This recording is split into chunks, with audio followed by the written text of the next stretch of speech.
banyak orang yang mengerti sholat gitu. Sehingga mau kita ngomongin ritual, mau sholat lah, puasa lah, umroh, haji, ya kayak bulan puasa di Indonesia, Ramadan itu cuma satu, bulan pesta kuliner aja sih gitu. Urusannya cuman bukber lah, sahur bareng lah gitu. Habis Idul Fitri ya gitu lagi gitu. Tapi ya that's fact. Saya bicara tentang fakta yang sedang terjadi dan mau nggak mau, suka nggak suka, kita perlu rethinking tentang keberagamaan kita gitu. Apakah kita cuma ikut-ikutan? Apakah kita melakukan tanpa pengertian? Atau aku mengerti apa yang aku lakukan dalam beragama dalam konteks yang namanya keseharian gitu. Sampai sini oke teman-teman? Lemas gini ya, oke ini. Oke. Oke ya. Bisa dipahami ya. Oke, sehingga ada dua kubu nih. Kubu yang mau mikir, kubu yang nggak mau mikir. Ini jadi gini. Kubu yang pertama itu namanya kubu doktrin. Udah pasti kalau doktrin tuh nggak pernah mikir aja. Yang kedua adalah kubu yang mau berpikir, mau mikir lah gitu. Padahal Quran berulang-ulang ngasih tahu ke kita, tatafakkarun, ta'kilun, gunakanlah akal gitu. Ya, dan nanti teman-teman kita buktikan ya, orang yang mikir tuh nggak banyak sih. Ya saya mau nanya aja di sini, teman-teman ini termasuk tipikal orang yang suka mikir atau banyak pikiran, yang mana? Udah kelihatan sih ya di sinilah ya gitu kira-kira. Iya, karena gitu. Karena orang rata-rata waktu banyak pikiran ngerasa lagi mikir gitu, padahal enggak juga gitu. Dan once kita tidak berpikir, kita nggak akan menjadi sesuatu yang baru. Kenapa? Pusat perubahan hidup semuanya datang dari point of view apa yang kita pikirkan. Nah masalahnya, untuk urusan religion itu rata-rata udah nggak pakai mikir karena terjadi secara habitual, terjadi secara subconscious mind, sehingga melakukannya itu hanya dalam konteks yang namanya kebiasaan. Nah, sekarang saya masuk pelan-pelan ya teman-teman, ibu dan bapak, supaya nanti kita bisa masuk secara esensial gitu. Saya kasih contoh. Teman-teman kalau dengar kata sholat, apa yang kepikiran? Dengar kata sholat, top of mind-nya apa? Begitu dengar sholat, cetek apa? Atau gini deh, sholat perintah Allah nggak? Nah, kenapa Allah memerintahkan sholat? Why? Biar selamat. Menjauhi Tiang agama, ya. Ada lagi? Atau gini deh, sholat itu ada tujuannya nggak? Kalau Allah nyuruh sesuatu, pasti ada goals-nya nggak kira-kira? Pasti dong. Berarti sholat itu jembatan atau titik sampai? Jembatan. Menuju kepada sesuatu titik sampai. Pertanyaan saya, kalau sholat itu adalah bridge-nya, titik sampainya apa? Surga. Oh kejauhan lah, surga udah lama lagi ya. Ya boleh sih, boleh-boleh aja sih. Ya, itu jawaban hopeless sih ya, surga lah, wah udahlah.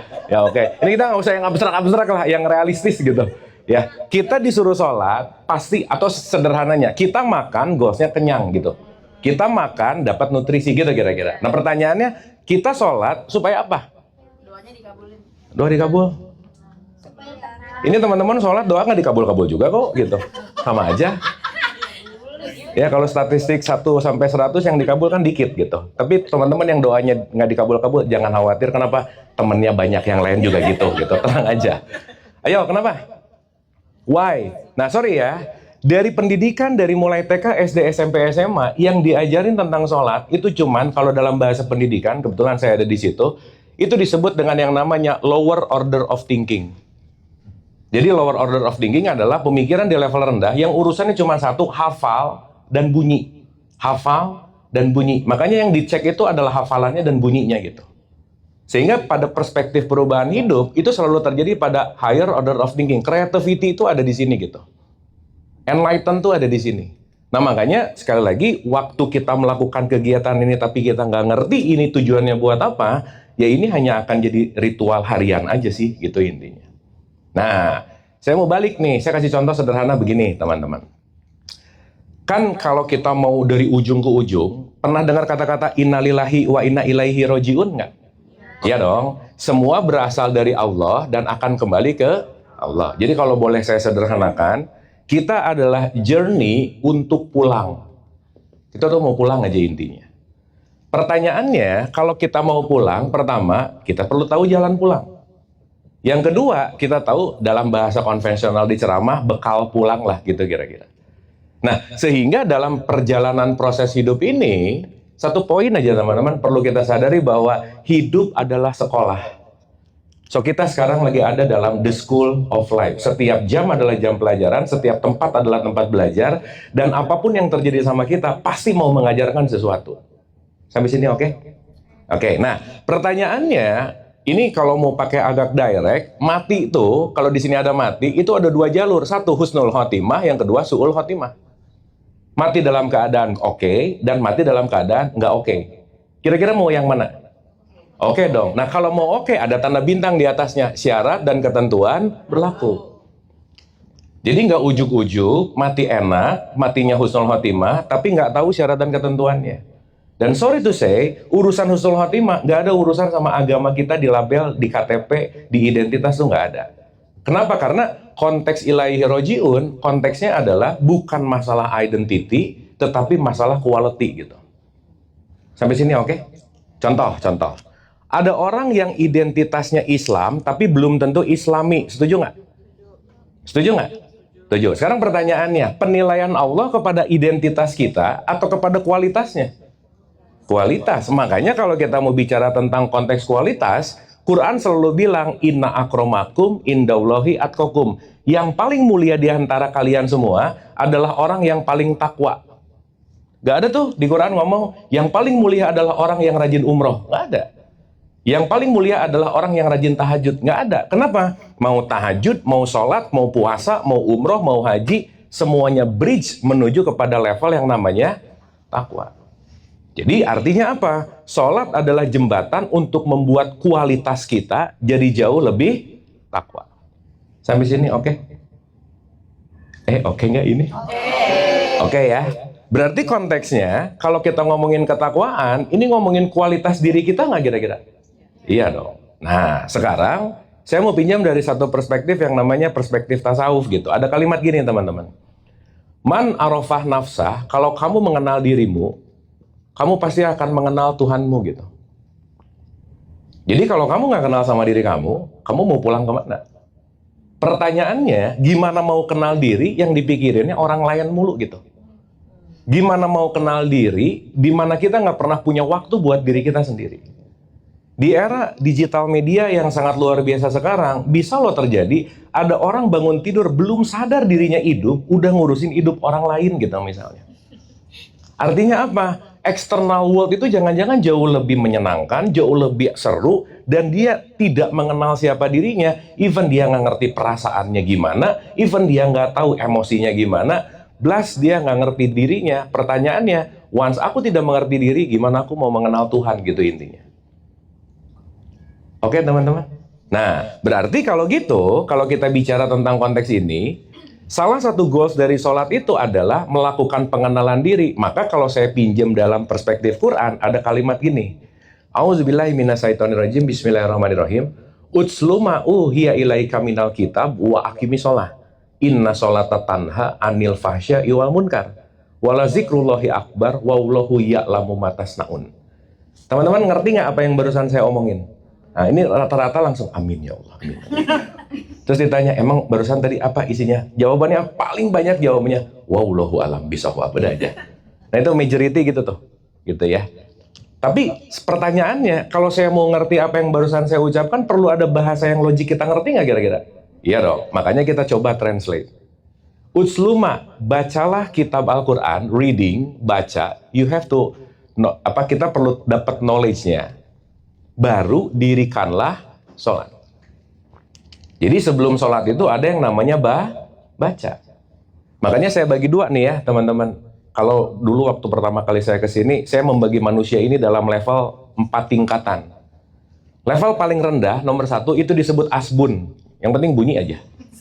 Mau ngerti, mau nggak, bunyi aja dulu. Gitu. Itu level paling basic aja. Yang kedua, dia punya knowledge, tahu. Tapi tahu belum tentu understanding, dia paham. Nah, level yang paling tinggi itu namanya sadar. Nah, sekarang kalau kita tidak melakukan dalam bentuk sadar, perubahan nggak akan kejadian aja udah. Kenapa? Karena perubahan itu datang bukan dari luar, tapi datang dari kesadaran. Itulah kenapa satu poin dalam hidup, Teman-teman, kalau kita pengen jauh lebih bahagia dari sebelumnya, nomor satu, nggak usah ngurusin dan merasa dan bisa merubah orang lain. Itu hal yang nggak mungkin aja udah. Kenapa? Karena eksternal nggak akan pernah bisa kita rubah, eksternal nggak akan bisa kita pengennya seperti apa tuh nggak mungkin gitu. Nah, sekarang saya balik nih. Berarti pertanyaannya, bacalah kitab Al-Quran dan dirikanlah sholat. Yang menarik dari statement Quran itu, inna sholata tanha anil fahsya iwal munkar. Sholat itu mencegah perbuatan keji dan mencegah perbuatan munkar. Berarti sholat itu adalah pause moment, timing di mana kita hold sejenak, supaya tingkat kejinya kita turun, tingkat munkarnya juga kita turun. Sebagai contoh, kalau orang ngegosipin orang lain, kira-kira keji nggak? Keji nggak? Ada nggak orang yang rajin sholat tapi ngegosip rajin juga? Ya, jangan banyak lah, nggak enak, ada aja. Ya. Berarti kalau sebelum zuhur dia ngegosip, setelah zuhur dia tetap ngegosip, kejinya turun nggak? Kan tetap. Ya lumayan. Tapi before and after, setelahnya mestinya lebih turun nggak kira-kira? Harusnya. Jadi kalau orang sebelum sholat, sebelum zuhur ngegosip, abis zuhur nggak ada perubahan, dia sholat dalam keadaan sadar atau mabuk? Mabuk dong. Kenapa dia mabuk? Ya teman-teman, gimana nggak mabuk? Ciri, indikator, parameter orang sholatnya mabuk, simple. Allahu Akbar. Rakaat 2, 3 ya. Nah udah mulai tuh, mulai mabuk nih di sini.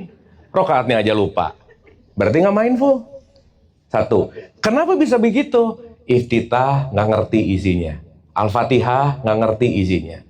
Sehingga hari ini, karena saya juga concern sama parenting gitu ya, banyak banget loh orang tua ke anaknya nanya, udah sholat atau belum? That's good, yes. Tapi sorry to say, itu terjadi pada 90-95%, yang 5%, less than 5% malah, sedikit banget orang tua yang nanya gini ke anaknya, nah, di sholat bagian iftitah mana yang kamu nggak paham? Di sholat bagian Al-Fatihah mana yang kamu nggak ngerti? Nggak peduli. Yang penting kamu melakukan ritual seperti itu, consider kalau udah ngerjain itu, kamu udah sholat. Iya, kalau buat anak TK SD, baguslah buat latihan. Tapi saat kita mengalami tingkat kedewasaan yang berbeda, sholat bukan urusan gerakan fisik hanya dalam konteks yang namanya ritual gitu. Karena kenapa? Berkurangnya keji dan munkar, ini bukan urusan our physical body gitu. Sampai sini oke teman-teman? Duh, makin diem gini. Oke, ini nggak? Oke? Oke, ini diem tuh paham atau puyeng? Paham ya? Oke, paham. Oke, nah sekarang kita renungin lagi nih. Kita renungin lagi. Kenapa sampai ada bahasa Quran, fawailul lil musholin? Celakalah orang yang sholat gitu. Karena jangan-jangan kamu melakukan ritualnya aja, tapi tidak membuat konteks yang lebih esensial, kejinya kamu dan munkarnya kamu nggak berkurang. Gitu. Nah, mau nggak mau, suka nggak suka, once kita mau memperdalam konteks yang namanya sholat, kita harus kenal dulu apa yang disebut dengan yang namanya diri. Diriku tuh apa? Gimana? Dan konteksnya, sholat yang berkaitan nama diri itu seperti apa sih? Gitu intinya. Nah, sebagai contoh, teman-teman, sebagai contoh. Kita pasti mati nggak? Pasti. Tubuh fisik kita dikubur nggak? Dikubur. Tubuh fisik kita ini diri kita yang esensi atau hanya kemasan? Kemasan. Berarti ada diriku yang esensi, ada diriku yang konteksnya namanya fitrah atau kemasan. Jadi kalau saya mau menggambarkan dengan sangat sederhana, spidol ini benda baik atau benda buruk?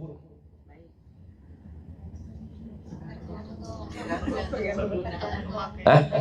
Spidol ini benda baik atau benda buruk? Papan tulis ini benda baik atau benda buruk? Nah, semuanya yang di luar kita namanya netral. Betul nggak? Pertanyaan saya, spidol ini mau baik atau buruk tergantung tangan saya nggak? Nah itu asbun jawabannya pasti. Ya enggak lah, kan tangan saya tergantung aplikasi yang di dalamnya. Karena tangan saya adalah bagian dari yang namanya physical. Bagian dari yang namanya kendaraan. Mobil tergantung siapa yang nyetirnya gitu intinya. Sampai sini oke? Clear ya? Oke, berarti ada diriku yang kendaraan, paling luar itu namanya adalah tubuh fisik. Ngomong-ngomong, kita ini tuh makhluk fisik atau makhluk non fisik, teman-teman? Hah? Makhluk fisik atau non fisik?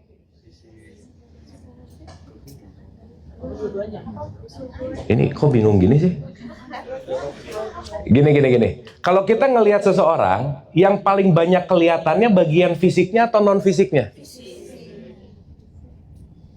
Oke, ini. Begitu kita ngelihat orang, ngelihat pikirannya nggak? Ngelihat niatnya nggak? Ngelihat masa lalunya nggak?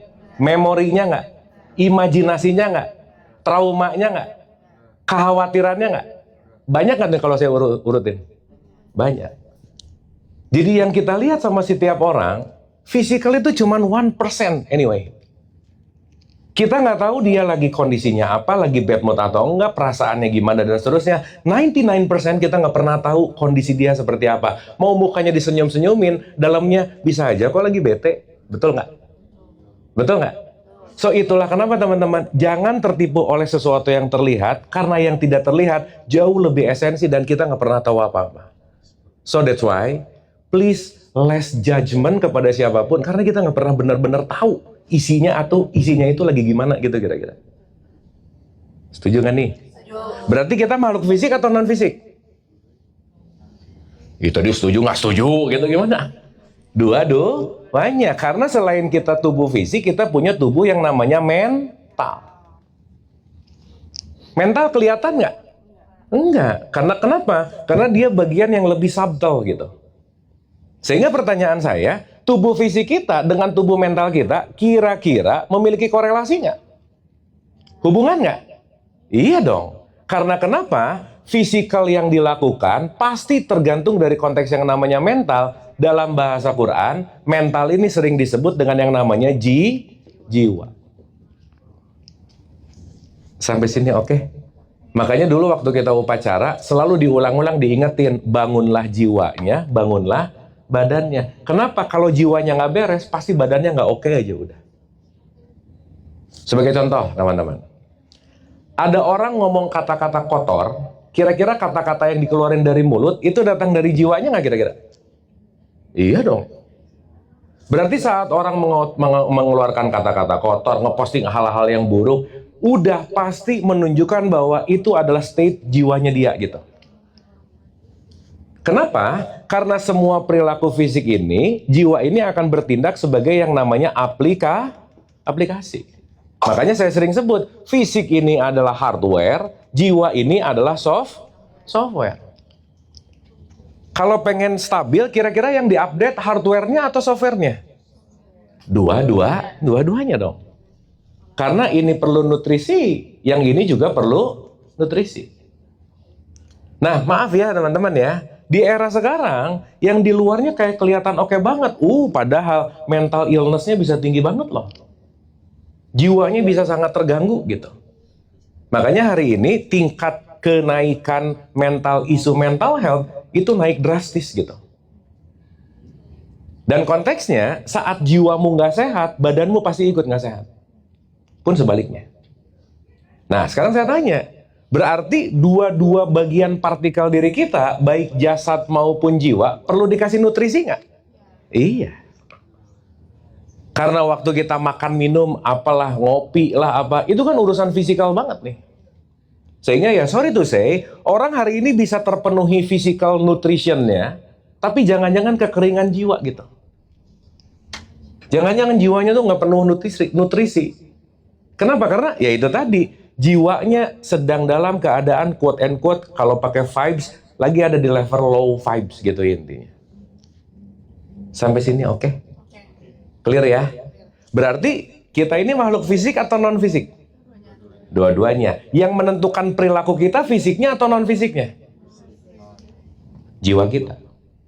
Berarti kalau jiwanya in a good vibes, perilaku fisiknya pasti in a good vibes nggak kira-kira? Iya dong, pun sebaliknya. Nah, yang menarik teman-teman, jiwa kita ini lebih banyak chaosnya daripada tenangnya gitu. Itu yang paling menarik. Karena saat jiwa kita lagi dalam keadaan chaos, jiwa kita lagi dalam keadaan tidak tenang, keputusan-keputusan yang kita lakukan pasti keputusan yang nggak bagus gitu. Saat jiwa kita lagi dalam keadaan tidak dalam keadaan tenang, semua ucapan-ucapan kita itu pasti ada dalam konteks yang dalam tanda petik, kalau pakai bahasa vibrasi, vibrasinya nggak oke. Sebagai contoh, rasa takut ada di jiwa nggak? Hah? Ada ya?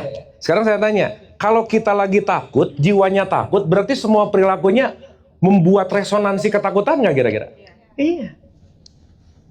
Makanya teman-teman, ini tadi Ibu bilang kita akhiri dengan doa. Jangan lupa ya, your feeling is your prayer. Mulut kamu ngomongin Tuhan dengan kebaikan, tapi hatinya penuh dengan ketakutan. Maka yang datang pasti ketakutan-ketakutan berikutnya. Maka yang datang ke kita adalah tergantung dari pancaran-pancaran jiwa kita. Karena kenapa? Jiwa kita ini meresonansikan keluar, dan apa yang datang ke kita tergantung kualitas jiwa kita. Sebagai contoh nih, saya waktu lalu kedatangan satu klien gitu, terus komplain, Bu, ya curhat lah. Kang, kenapa ya? Saya tuh selalu nemu circle yang nyebelin semua. Iya, ibunya nyebelin kali, jadi narik orang yang nyebelin juga gitu. Kan ada hukum hidup ya. Di situ ada tabur tuai, di situ ada konsekuensi, di situ ada hukum perputaran, di situ ada hukum banyak sekali gitu. Artinya apa? Segala bentuk apa yang terjadi pada diri kita tergantung kualitas jiwa kita lagi ada di mana gitu intinya. Sampai sini oke teman-teman? Clear ya? Nah, saya ingin menggarisbawahi nih. Maaf ya, ini fakta soalnya. Ajaran agama itu rata-rata mengedepankan konteks yang namanya fearness. Ketakutan.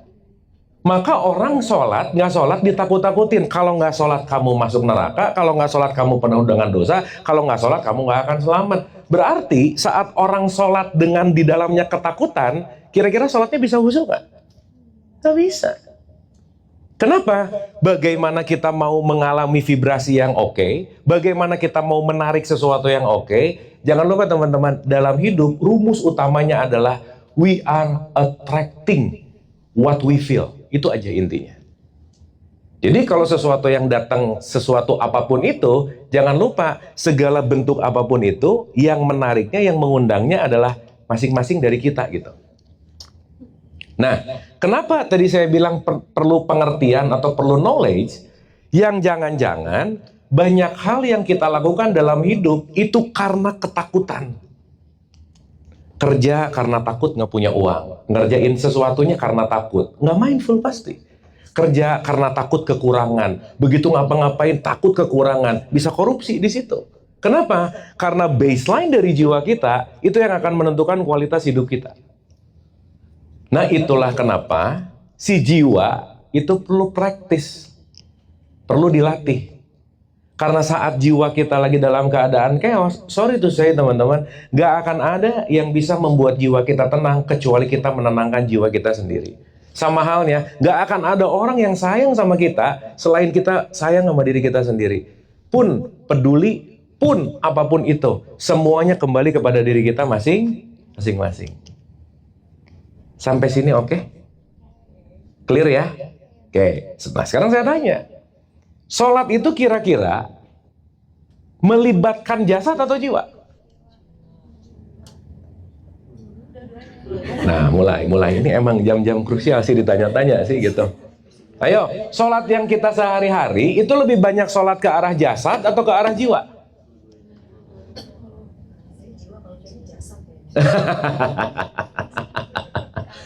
Betul nggak? Karena kalau jiwanya nggak ikut sholat, kalau jiwanya, gini, teman-teman jangan lupa ya, sholat itu artinya connecting, terhubung. Connecting kepada Allah, terhubung kepada kesadaran, gampangannya gitulah. Artinya apa? Saat jasadnya bergerak, tapi jiwanya tidak present, tidak hadir di sini saat ini, karena perlu diketahui bahwa isi jiwa itu ada 3. 1, pikiran, 2, perasaan, 3, emosi.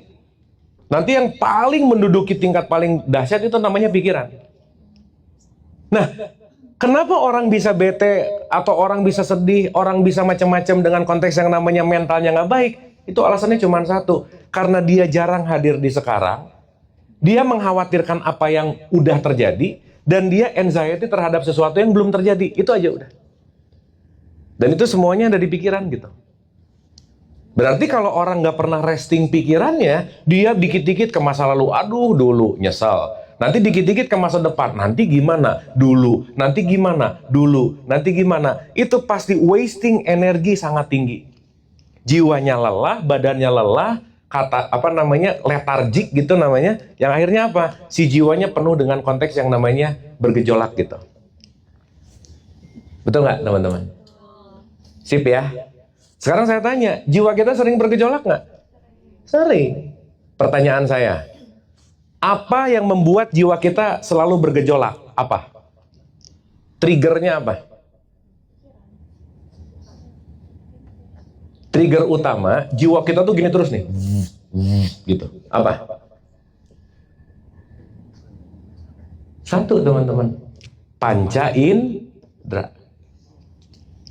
Apa yang aku lihat, pendengaran, dengar. Apa yang aku lihat, pendengaran, penglihatan, pikiran kita, itu semuanya membuat jiwa kita bergetar. Lah nggak usah jauh-jauh lah. Lagi kerja ngelihat temennya, lagi healing ke Bali, ngelihat nih, langsung zzz, gitu. Terus ngedenger sesuatu, zzz, gitu. Betul nggak? Berarti pendengaran dan penglihatan kita nyambung connect ke jiwa kita nggak kira-kira? Iya. Makanya kita punya hardware dan software. Kalau dalam bahasa Quran ada 7. Pendengaran, penglihatan, hati, akal, pikiran, lidah, tangan, kaki, dan kulit. Dah 7 ini aja. 7 ini kalau dijaga baik-baik, pasti kualitas hidup kita pasti akan membaik. Nah, sekarang saya tanya, kalau kita tidak menjaga pendengaran, penglihatan, kira-kira jiwa kita akan chaos terus nggak? Nah, pertanyaan berikutnya, sebelum sholat ada wudhu nggak? Ada. Kenapa harus wudhu? Biar apa? Membersihkan. Sekarang saya tanya, ada orang habis mandi pakai sabun yang banyak, mau sholat tetap harus wudhu nggak? Kenapa?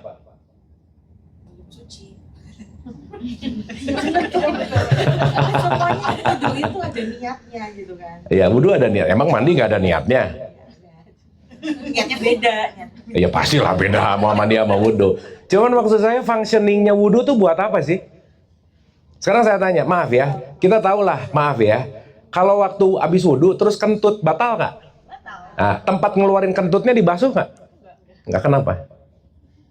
Karena nothing to do sama apa yang men-trigger jiwa kita, yang dibasuh waktu wudhu adalah software kita. Pendengaran, penglihatan, pikiran, kumur-kumur mulut, yang texting, kaki, dan seluruhnya. Kalau ini dijaga, ini perlu banget untuk kita cek and recheck, supaya apa yang didengar, dilihat, dipikirin, diomongin, langkah, texting, kamu jaga baik-baik gitu.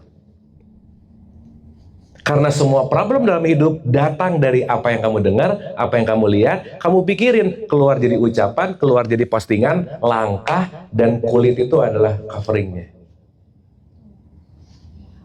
Oke nggak teman-teman? Sehari kita disuruh kontemplasi 5 kali nggak? Contoh, tar nih maghrib, Allahu Akbar, Allah, oke. Break, cek jiwa dulu ah. Kenapa kok nggak enak banget? Cek. Aduh, dari subuh ke zuhur, zuhur ke asar, denger yang nggak oke banget. Oke, ini ada trigger nih dari pendengaranku. Ingat ya teman-teman, waktu kita ngebasuh kuping bukan ngebersihin kotoran kuping, nggak ada urusannya. Wudhu itu membasuh jiwamu, bukan tubuhmu. Ini ada orang wudhu kumur-kumur terus, tapi omongannya nyakitin hati orang terus, nggak wudhu namanya. Gitu. Sehingga, maaf ya, once kita nggak ngerti konteks ini semua, ya wudhu cuman cek-cek-cek, sholat cuman ini, Assalamualaikum, beres aja udah. Tapi tidak ada pengaruh kepada jiwa. Makanya inti dari sholat itu sebetulnya adalah khusyuk. Khusyuk itu bukan pada tubuh fisik, tapi pada jiwa. Sampai sini oke? Kan kalau kita punya waktu kontemplasi, oke deh. Maaf ya teman-teman, masih banyak orang dengar kata wajib, itu artinya harus gitu. Enggak. Wajib itu artinya perlu. Kamu perlu sholat, bukan harus sholat. Ya kalau harus anak TK SD oke lah. Tapi di level-level dewasa saya rasa sholat itu bukan lagi kewajiban yang harus. Tapi I need it. Kenapa? Saya perlu me time nih. Dari pagi hektik, entah meeting, ngerjain apa. So I have to resting our soul, my soul. Gimana caranya? Disconnect dulu ah dari apa yang didengar, dilihat, dipikirin, diomongin. Saya perlu jeda, perlu diam dulu. Di situ mulai kita berkontemplasi, cek and recheck. Dari subuh ke zuhur tangan dipakai apa aja nih? Dari subuh ke zuhur, kuping didengerin apa aja nih, mata ngelihat apa aja nih, mikir apa aja nih, ngomong apa aja nih. Kenapa? Apa yang kita lakukan pasti akan kembali sebagai yang namanya konsekuensi gitu. Dan ini nggak diajarin di sekolah sih teman-teman. Pokoknya wudhu gini, bacaannya gini, hafal 3 kali, 5 kali. Itu urusannya di sini terus.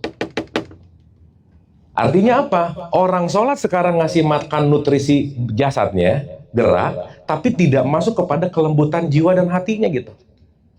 Makanya jangan heran sholatnya rajin, tapi ya korupsi tinggi. Sholatnya rajin ya ngejulit juga tinggi gitu. Kenapa? Karena yang dilakukan hanya dalam bentuk konteks yang paling luar gitu intinya.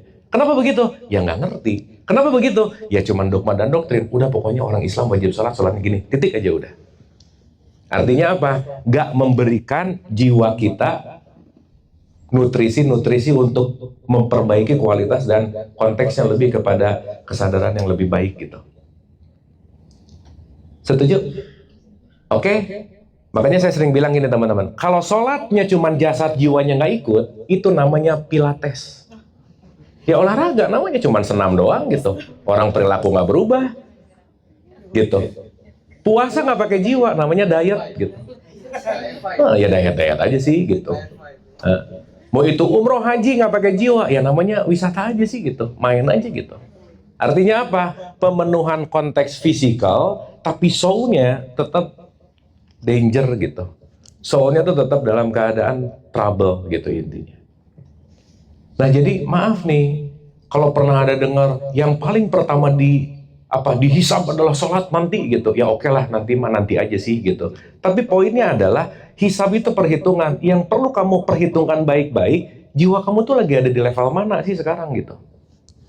Apakah di level low vibes yang mungkin di situ lagi ada tekanan atau ada lagi konteks perasaan yang nggak enak atau apapun. Ini kan nggak akan ada yang tahu kecuali kita punya waktu untuk menelaah jiwa kita, batin kita, emosi kita, pikiran kita, perasaan kita, dan seterusnya gitu.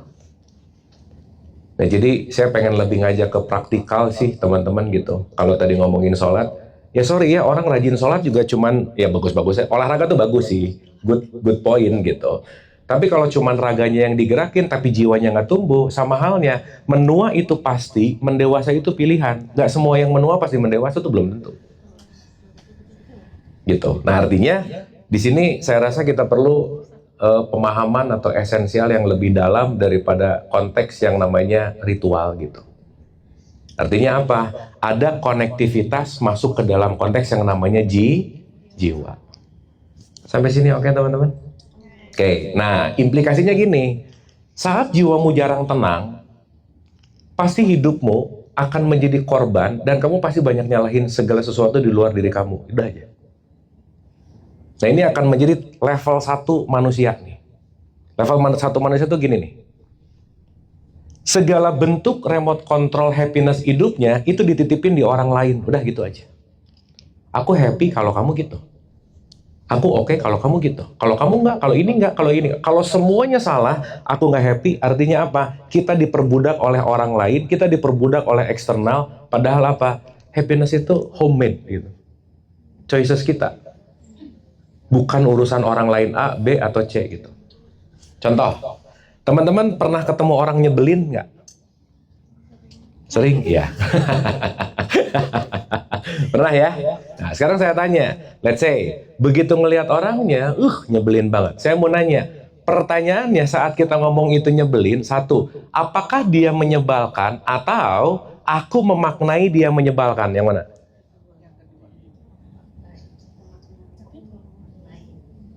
Hah? Nggak gini, ada orang nyebelin atau enggak yang menentukan orang itu atau kategorinya kita. Iya dong, berarti kita punya kategori, punya program, punya makna, bener nggak? Yes. Sekarang kita ngelihat orang nyebelin. Berarti waktu aku melihat dia menyebalkan, konteksnya, apakah dia yang menyebalkan atau sesungguhnya aku memaknai kalau dia menyebalkan? Memaknai. Betul? Nah, sekarang pertanyaannya, begitu kita keluar aku memaknai dia menyebalkan, terus kita berharap, kamu berubah dong. Aneh nggak? Mabuk nggak? Kamu tuh gina gitu. Artinya apa? Teman-teman, sorry to say, sebelum kita merubah makna kita, nggak akan ada yang kejadian berubah dalam hidup kita. Titik aja udah. Apapun itu. Karena external world kita tergantung dari penilaian yang ada di dalam diri kita. Karena yang di luar hanyalah proyeksi sesuatu yang di dalam. Sorry to say, once jiwanya lagi chaos di frekuensi rendah, di luar seems not good aja udah. Tapi once di sininya lagi oke, lagi happy, yang di luar ikut happy. Kenapa? Karena yang di luar tergantung dari proyeksi yang di dalam. Betul nggak? Jadi kalau sekarang pertanyaannya yang di luar adalah proyeksi yang di dalam, untuk ngeberesin proyeksinya, disitulah fungsi yang namanya sholat. Sebelum sholat, kontemplasi. Allahu Akbar, cek. Teman-teman, ini untuk diketahui, 50% khusyunya sholat itu ada pada wudhu. Once wudhunya nggak khusyuk, sholat udah pasti nggak khusyuk. Orang cuma cek, udah selesai. Padahal semuanya ini adalah wahana supaya kita untuk jeda. Me time. Nah sekarang maaf ya, kalau nggak ngerti ini, tetap dikasih tahu kalau nggak sholat dosa. Nggak kena juga kok gitu. Apalagi maaf ya, kalau saya ngomongin evolusi ini teman-teman, dari panggung evolusi, baru kali ini manusia bisa kumpul 4 generasi bareng. Dari mulai baby boomers, masuk ke X, Y, Z, ini semuanya bisa hidup bareng. Di mana 4 ini punya paradigma pemikiran yang beda-beda. Betul nggak? Mungkin di era ibu saya, nenek saya, dengan statement, kalau kamu nggak sholat, kamu nanti masuk neraka. Itu masih oke buat saya. Tapi Gen Z sekarang, kalau kamu nggak sholat, nanti kamu masuk neraka. Emang neraka di mana, mah? Bisa nanya gitu sekarang. Betul nggak? Kenapa? Karena indikator parameter untuk menggunakan tingkat ketakutan sekarang udah nggak proven. Teman-teman sorry ya, agama itu puncak ketakutan dan banyak orang sekarang apatis sama agama. Kenapa? Become absurd gitu. Nggak relevan sama zaman, kaku banget. Terutama dalam konteks hanya mikirin halal haram, halal haram. Padahal di dalam konteks Islam lebih luas lagi dari bicara dalam konteks yang namanya halal dan haram gitu misalnya. Kan ini about life gitu sebetulnya. Sehingga ketika kita tidak memaknai semua ritual ini adalah applicable dalam kehidupan sehari-hari, yaitu tadi, antara kerja sama ibadah jadi pisah gitu.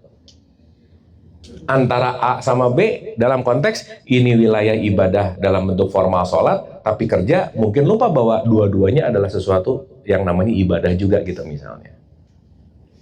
Oke teman-teman? Clear ya? Nah artinya, ya ini balik lagi sih. Indikator parameter bahwa di tradisi Islam udah ada caranya supaya kamu istirahat sehari 5 kali deh. Dari kekeosan pikiran yang masa depan, masa lalu cemas, depan lalu cemas. Break. Kamu hadir utuh dulu di sini saat ini ke titik tengah nih. Sok sholat nih, sehari 5 kali latihan. Abis gitu keos lagi nggak apa-apa nanti ada asar. Abis itu keos lagi nggak apa-apa nanti ada maghrib gitu. Makanya diulang-ulang nggak kira-kira? Iya dong, kenapa? Karena jiwa kita hari ini hasil latihan kita seumur hidup. Teman-teman jangan salah ya, nggak bisa kita ngomong, aku tuh emang kayaknya ditakdirkan jadi orang pelit deh. Nggak bisa. Karena pelit itu dilatih gitu. Benci itu dilatih. Marah itu dilatih. Julid itu dilatih. Makanya yang jadi jiwa kita sekarang, itu proses latihan kita seumur hidup. Pertanyaan baliknya, bagaimana kita membuat jiwa kita lebih baik kalau kita tidak melatih untuk lebih baik lagi? Makanya perlu yang namanya repetisi. Makanya sholat diulang-ulang. Singkat cerita lah, ada orang ngumpulin lemak 30 tahun, pengen six pack dalam waktu 2 bulan. Ya nggak bisa lah gitu. Orang ngumpulin lemaknya lama, terus pengen six pack dalam waktu 1 bulan, 2 bulan. Nggak mungkin. So that's why we are what we repeat. Titik aja udah. Nah, untuk melakukan perbaikan, mau nggak mau, suka nggak suka, perlu juga ada yang namanya repetisi. Kenapa? Karena saat jiwa kita sudah menjadi program, teman-teman rasain deh. Kita melakukan sesuatu, 98% udah nggak mikir, karena ini hasil dari yang namanya habits. Titik aja udah. Habits lebih duluan beraksi daripada critical thinking kita. Emosi lebih duluan merespon daripada nalar pikiran kita. Makanya orang bisa ngamuk dulu baru mikir belakangan gitu misalnya.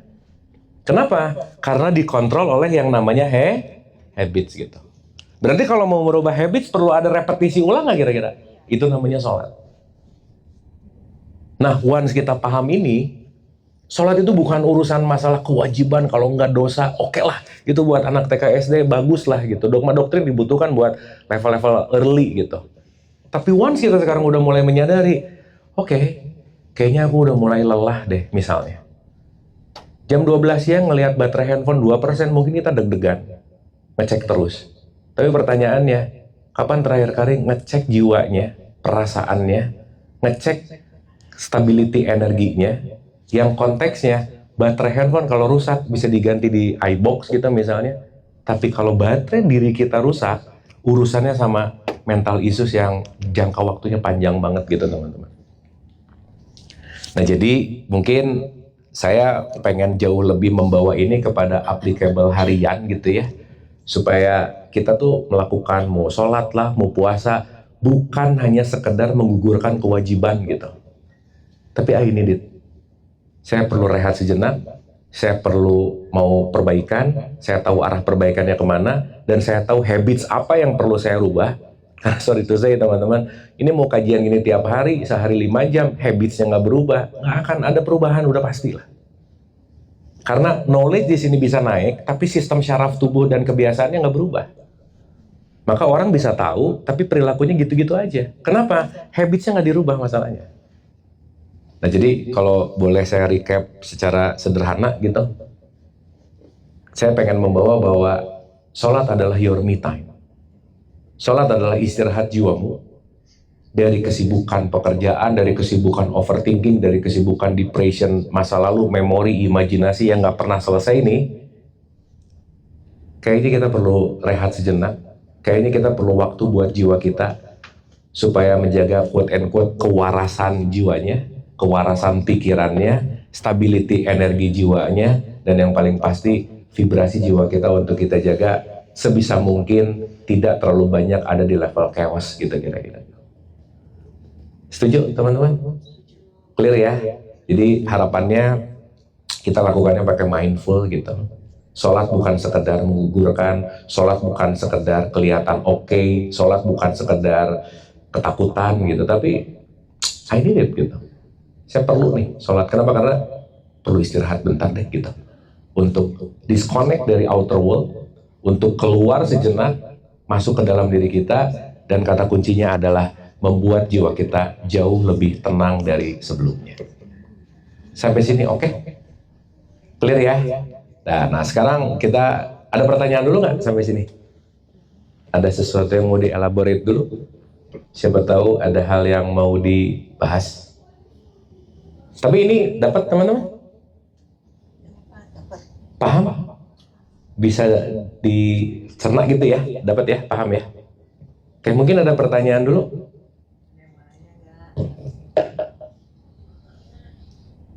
Aman? Udah, makanya dah. Dia mungkin oke, enggak nanya dulu. Nah ya oke, yang penting diserap dulu lah teman-teman. Oke, mungkin ini kita masuk ke praktikalnya. Kan ini tadi opening fakta, ini pembahasannya. Nah ini saya rasa praktikal untuk kita lakukan gitu. Karena sekali lagi, mungkin hari ini teman-teman dapat knowledge baru, that's good, yes. Tapi kalau knowledge baru ini nggak jadi aplikasi harian, sekali lagi, habits pasti nggak akan berubah. Pola pikir pasti nggak akan berubah. Artinya perubahan hidup dimulai dari bagaimana kita merubah cara berpikir. Karena kalau pengen buahnya durian, jangan nanam apel gitu. Yang bahaya sekarang, tiap hari nanam apel, harapannya pengen ada durian gitu intinya. Jelas ya teman-teman ya? Oke, nah sekarang saya mau masuk dulu nih ke indikator parameter si jiwa. Jasad perlu nutrisi nggak? Nutrisi jasad apa aja? Makan, minum gitu ya. Oke. Jiwa perlu nutrisi nggak? Apa nutrisi jiwa?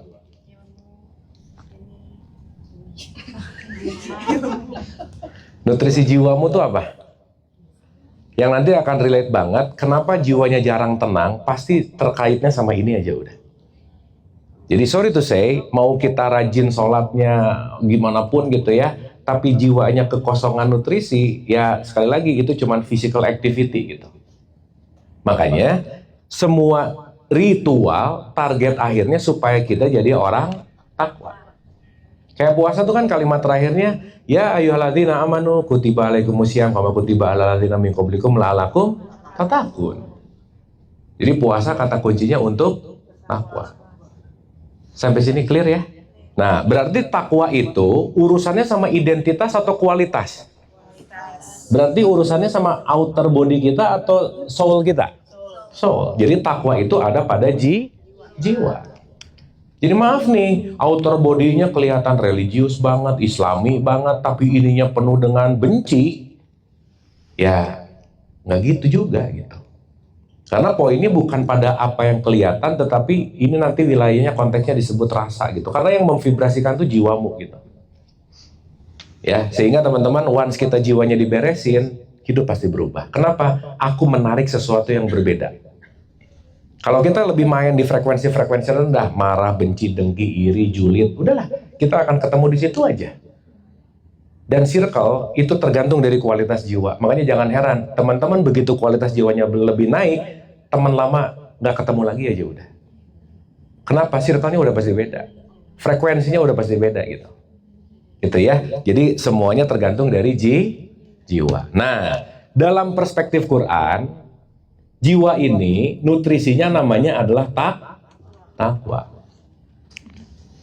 Artinya, takwa ini adalah hal-hal yang menyehatkan jiwa. Oke? Nomor 1, teman-teman. Indikator parameter ketika kita mau memberikan nutrisi bagi jiwa kita, nomor 1, saya selalu ulang-ulang ini kemana-mana. Belajar jangan jadi orang pelit. Udah itu nomor 1 aja. Berarti kalau orang pelit, yang sakit apanya? Nah, gitu udah. Clear aja. Kenapa? Orang pelit pasti menggenggam, nggak mau melepaskan. Udah pasti susah untuk letting go. Fix aja. Saat dia menggenggam, lebih kenceng, banyak power untuk dia genggam terus, dan dia nggak pernah letting go, pasti dia mengalami kelelahan jiwa. Capek. Ya, jadi kenapa di bahasanya Al-Imran 134 kalau di Quran, indikator parameter orang takwa nomor 1, pandai bersedekah baik lapang maupun sempit. Itu nomor 1 aja. Jadi ya, sorry to say, jangan pengen jiwanya banyak tenang kalau jadi orang yang pelit gitulah kira-kira. Ya pelit di sini bukan hanya urusan uang gitu ya, ini bukan hanya urusan physical money gitu, bukan. Tapi mau membantu, kita punya empati dan seterusnya lah gitu kira-kira. Sip ya. Nah, saya padu padankan sama yang sebelahnya nih teman-teman. Jadi kalau ini takwa, yang sebelahnya rumus bahagia. Kalau kamu mau lebih bahagia dari hari kemarin, nomor 1, nggak usah ingin dihargai. Udah itu nomor 1 aja. Udah nggak usah nyari itu lah gitu. Selesai. Once ngapa-ngapain di sininya masih ada pengen dihargai, udah pasti kecewa aja. Once ngapa-ngapain masih pengen ada penghargaan, validasi, ready, siap-siap, jiwanya pasti banyak gini nih. Gitu. Clear ya? Makanya orang yang sulit letting go, dia memiliki tingkat ingin dihargai tinggi. Wah, kalau boleh pulang dari sini ke psikiater, udah gitu aja. Dan itu perlu teman-teman. Ya saya juga menggarisbawahi ya, saya banyak teman psikolog psikiater di Indonesia ini, tapi saya udah mulai oke sih. Banyak orang yang menyangka kalau datang ke psikolog ke psikiater itu sesuatu yang memalukan gitu. Padahal at some point, mungkin memang kita perlu datang ke psikolog atau ke psikiater. Itu artinya kesehatan jiwa kita ini nggak pernah ada yang tahu. Once kamu atau saya atau kita semua butuh, saya rasa carilah pertolongan yang terbaik kepada profesional. Karena maaf ya teman-teman, ini banyak kejadian di masyarakat. Jiwanya yang bermasalah, begitu anaknya ada kenapa-kenapa, ibunya cuma ngomong, kayaknya kamu kurang iman deh nak, gitu. Kurang iman. Padahal bisa jadi kurang pengetahuan gitu. Kayaknya kamu perbanyak tahajud deh, padahal perlu obat gitu misalnya. Karena konteksnya apa? Ada pada yang namanya jiwa. Jadi nomor 1 teman-teman, yuk belajar jangan jadi orang pelit. Nah, nomor 2, konteksnya adalah, yuk kita belajar juga control our ego. Udah itu aja. Ini saya ulang-ulang juga nih teman-teman ya, mudah-mudahan masuk dan mudah-mudahan kita bisa remind gitu. Manusia itu nggak pernah punya masalah dengan apapun dan siapapun kecuali sama egonya, titik aja udah. Kalau kita ngelihat orang lain, ingat yang bermasalah bukan dia, tapi di sini nih yang bergejolak. Betul nggak? Berarti pertanyaan saya, begitu kita merasa bermasalah sama siapapun di luar, yang perlu diperbaiki bukan dianya, my ego. Di sini. Pertanyaan saya, ego berarti di luar atau di dalam? Di sana atau di sini? So teman-teman, kalau punya masalah jangan cari jalan keluar, tapi cari jalan ke dalam. Karena masalahnya di sini. Berusaha membuat dia berubah, dia gimana-gimana, ininya nggak berubah, nggak akan bisa aja udah. Kenapa? Perubahan yang di luar terjadi bukan karena ucapan, bukan karena kata-kata, tapi perubahan ini nih. Saat sikap hatinya berubah, itu pasti akan memancar gitu. Nah jadi bahasa yang nomor 2, yuk nih, kita perlu banget nih, jangan sampai ego yang menguasai kita, tapi kita yang menguasai ego. Nah kalau tadi nomor 1, belajar untuk nggak usah pengen dihargai, yang kedua, belajar untuk nggak usah diakui. Nah ini mirip-mirip sih. Dan saat mencari penghargaan, pengakuan, fix ininya banyak titik-titik penyakit virus aja udah pasti. Nah, ultimate yang nomor 3 nih, kalau kita pengen jiwanya cepat sehat, indikator parameter orang yang sholatnya top gitu intinya, ini nanti ada di nomor 3. Nutrisi jiwa yang paling dahsyat, nomor 3 adalah pandai memaafkan kesalahan orang lain. Udah itu aja. Saat susah memaafkan orang lain, something wrong with your soul. Udah gitu aja. Artinya apa? Boleh jadi di sini ada sesuatu yang belum bisa dirilis sehingga lupa bahwa memaafkan bukan untuk siapapun tetapi untuk kedamaian batin atau jiwa kita sendiri gitu. Nah jadi teman-teman maaf ya, mau orang sholatnya rajin, tahajud lah apa, tapi susah memaafkan berarti kualitas jiwanya not so good gitu. Jadi kata kuncinya bukan hanya urusan fisikal secara rokaat, secara bacaan, tapi nanti kita lebih dalam lagi masuk kepada level yang namanya soul. Jadi itulah yang disebut khusyuk. Nah disinilah nanti kalau dalam bahasa Quran masuklah kepada Islam yang keseluruhan. Kafah itu artinya apa? Jasad dan jiwa jadi satu kesatuan. Dan semoga setelah lumayan ngerti informasi ini, ya kita melakukan ritualnya juga little bit different lah gitu. Bukan karena takut, bukan karena wajib, apalagi sholatnya banyak pengen gitu. Tahajud rajin sih supaya proyeknya lancar. Nah itu mah bukan sholat namanya, itu namanya dagang transaksi sama Tuhan gitu kira-kira. Banyak maunya gitu. Dan seterusnya. Nah makanya nanti titik tengahnya adalah bagaimana semua ritual itu kata kuncinya untuk membuat jiwa kita masuk kepada level yang lebih tenang. Oke teman-teman? Sip ya? Clear? Sip ya? Jadi pikiran suka bergejolak kan? Iya ini kan kayak merhatiin saya ngomong aja nggak tahu lagi di pikirannya di mana gitu. Ya kesana ke sini ya. Dan that's our mind. Itu lumrah. Tapi kalau nggak dilatih, kita akan sangat sulit untuk fokus, sulit untuk khusyuk, sulit untuk membuat jiwa kita tenang. Jadi sekali lagi, sholat bukan sesuatu yang menakutkan, bukan sesuatu yang ingin menggapai, tapi sholat adalah latihan supaya aku punya ruang istirahat bagi jiwa, supaya jiwa kita tidak terus-menerus dalam wilayah chaos, tapi at least kita punya me time untuk mengistirahatkan jiwa kita sejenak. Saya rasa itu, teman-teman, ibu dan bapak, semoga ada something, ada sesuatu yang bisa diambil dari diskusi kita. Ada ya? Dapat something? Oke, ada pertanyaan? Ya, ada pertanyaan Mbak Murti. Ini coba-coba. Bu? Oke, kalau nggak ada pertanyaan, mungkin ibu boleh pilih 2 atau 3 orang. Dapat apa sore hari ini dari obrolan kita gitu? Kita balik tanya ya Pak Ustadz. Iya, karena nggak ada yang nanya, saya mau nanya balik gitu, silakan. Esa, gimana?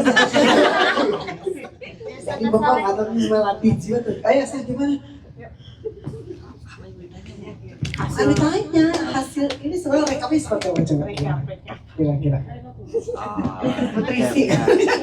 Ya, nggak, maksudnya dari obrolan tadi saya ngomong dapat apa gitu kan supaya bisa evaluasi. Silakan, Mas. Ya, Assalamualaikum Pak Ustadz. Salam. Oh, jangan manggil Ustadz lah, Abu aja. Pak Abu, Iya. jadi ya memang saya kalau sholat ya bersama rekan saya yang jujur Pak Abu. Iya. Itu rekan saya Ah. dalam jalan Islam lah Pak. Iya. Kita ya memang kalau sholat gimana Fis? Ya memang kadang lagi kerjaan terus sholat, kadang ini ya semi-semi husu nggak husu gitu lah. Iya, iya. Oke. Jadi, itu ya tadi udah dijelaskan sama Pak Abu ya, memang dalam sholat itu harus melepasin semua pikiran dulu gitu Pak Abu ya. Betul. Itu jadi perbaikan kita ya, mungkin nanti sholat biasanya mungkin 5 menit bisa jadi 50 menit. Iya, itu bukan sholat ya namanya ya. Tiduran itu. Oke. Itu aja sih Pak Abu. Thank you, Mas. Boleh pilih satu temennya siapa? Oh, Tunjuk. rekan Islami saya Pak. Oh ya. Arafi. Ya, oke.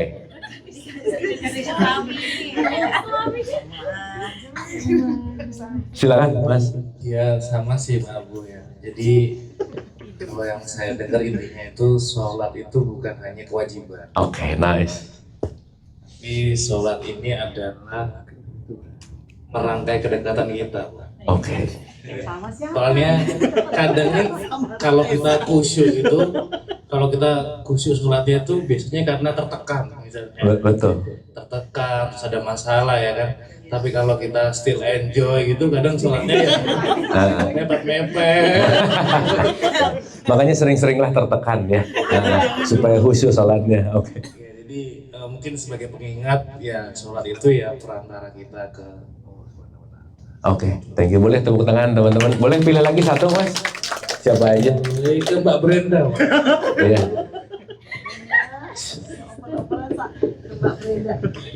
Silakan.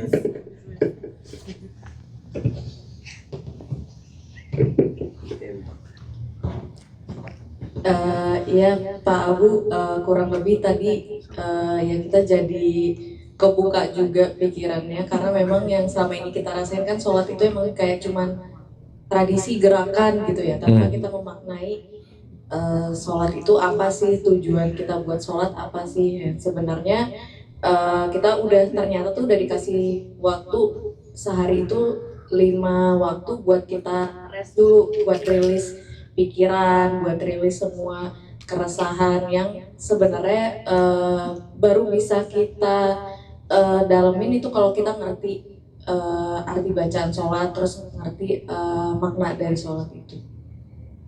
Terima kasih. Oke, Pak Abu, keren. atas pencerahan. Boleh tepuk tangan. Beli satu lagi, Mbak. Boleh di sini Tribun Timur kali atau di belakang. Siapa Brenda? Pilih aja. Pak Fajar. Oh, Mbak Indah. Oh iya, silakan. Mbak Indah. Mbak Indah, ya mana?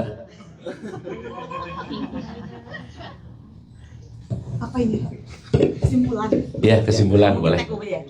Iya, key takeaway boleh. Kita baik, terima kasih Pak Bu. Jadi alhamdulillah ya sore ini dapat reminder untuk kita semua bahwa sholat itu bukan sekedar sholat gitu kan ya. Sholat itu adalah, kalau tadi saya teringat terus, sholat itu me time, itu benar banget sih. Tapi memang kadang-kadang kita sholat me time tapi mungkin me time-nya kayak sekedar me time fisik kadang-kadang. Betul. Kadang-kadang cuma sekedar me time fisik, jadi duduk dulu sebentar kayak gitu kan. Tapi sebetulnya di luar itu semua yang paling penting harusnya yang mungkin kurang dan belum bisa kita lakukan sekarang itu jiwa kita juga harus dikasih me time juga gitu lewat sholat ini yang seutuhnya. Mungkin itu sih takeaway dari saya Pak Abu. Jadi mungkin dimanapun kapanpun kita sedang sehektik apapun ya jiwa dan raga kita tuh berhak untuk me time gitu. Minimal 5 waktu. Oke. Keren banget. Boleh tepuk tangan buat Mbak Indah. Terima kasih teman-teman. Saya rasa ini udah 17.26 juga. Kita tutup doa sebentar bersama. Sebelum kita bubar, yuk teman-teman kita hening sejenak. Kita hadirkan diri kita utuh di sini saat ini untuk melepaskan masa depan sejenak. Untuk melepaskan masa lalu sejenak, hanya hadir utuh di sini dengan bersyukur, berterima kasih.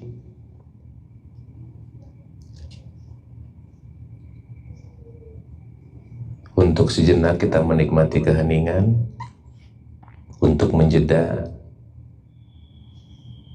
dan membiarkan apapun yang dirasakan berat, tidak nyaman untuk dilepaskan.